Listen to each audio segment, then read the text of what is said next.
Hey guys, so the Academy Awards are a few days away, and I thought I'd give my shot here at trying to predict the winners.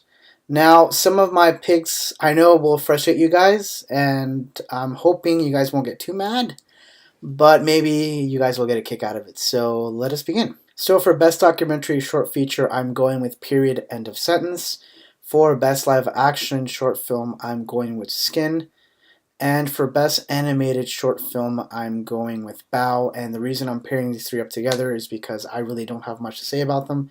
I haven't seen any of them, even Bao, which actually is quite a surprise. But I guess I haven't seen The Incredibles 2. So there you go. Full disclosure, I'm just spacing it off what I am gathering from the consensus in our community. So I found myself stuck between RBG and Free Solo, but I will go with the former. Now, Free Solo is a wonderfully shot film, and probably the better film, to be quite honest with you guys, but I just feel that the narrative for RBG to win this award is just a bit too strong. This was a tough one to call, but I will give the slight edge to First Man.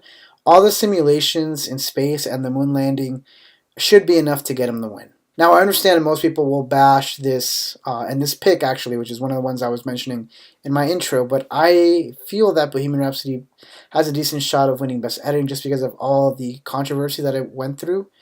Definitely a film that was saved by the editor, and that Live Aid segment, I believe, will be enough to grant them the award. So for this one, I'm stuck between Black Panther and The Favorite, and I am going with the former because costume design is essential when making a world and getting us invested in that world. And truth be told, this is probably the best shot that Black Panther has at winning an Oscar. Now, Adam McKay said in an interview that one of the toughest scenes to shoot was the conversation between George Bush and Dick Cheney, the conversation that we actually see in the trailer, and that is all thanks in part to the makeup that made that seem as solid as it is. So that is my pick for this category. Now, I wasn't a big fan of Roma, but there is no argument that this film is one of the beautifulest shot films, if that's even a word, of this year.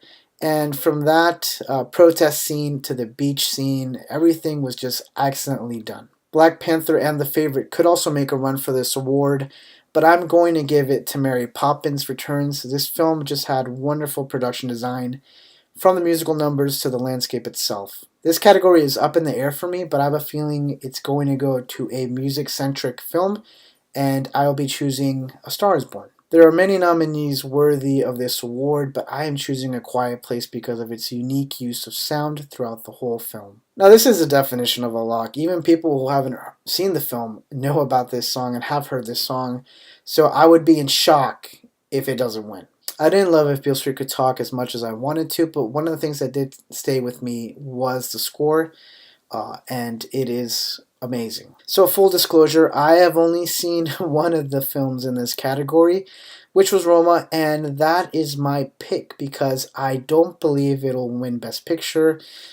Yeah, I said it, and I have a feeling the Academy will kind of give this award to them as a consolation prize. My pick is Spider-Man Into the Spider-Verse because of its innovative animation style and its well-written screenplay. Black Klansman had a solid script, and Spike Lee's name will give it that extra boost it needs to claim this award. Now, while Green Book may be a strong contender, I feel given the scrutiny that it's been given in the last couple of weeks that it's lost some favor with the Academy, and thus it will make The Favorite win this award more smoothly. Despite not being nominated for a Screen Actors Guild, I will still pick Regina King. Now, I don't believe she's a lock as many other people are saying because this category is just completely stacked in my opinion, and I wouldn't be surprised if someone else won this award. This is another category that I feel is stacked, and I actually wouldn't mind if anyone else wins this award, with the exception of one pretty obvious person, but I'm not going to name them. With that in mind, though, I think Mahershala Ali has a strong position to win given his immaculate performance. Glenn Close, she has won this category in every award show that she's been nominated in, so she is definitely the heavy frontrunner to win. And let's be honest, it's about time, guys. Now, Lady Gaga and Olivia Colman could possibly make an upset or a run for it, but one has lost steam, while the other, unfortunately, has been overlooked. This is a two-horse race between Christian Bale and Rami Malek, and I'm leaning towards Christian Bale just because of the transformation that he goes through and because he is well liked by the Academy. While I would love to give this award to Yorgos, and Spike Lee does have the narrative, this award belongs to Alfonso Cuarón.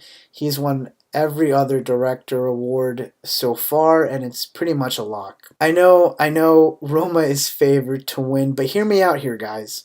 The reason I'm leaning towards Green Book is based mainly on the fact that this category is voted on by a preferential ballot, and I don't believe Roma will get the 50% I believe that it needs to be the winner outright. And so it will heavily depend on how many people voted in the second or third position. And to be frank, I'm not a big fan of Roma, and I'm wondering if some of the Academy members might be in the same mindset that I am. So this will definitely give Green Book the benefit there. It also doesn't hurt that Green Book has won the PGA award for Best Picture.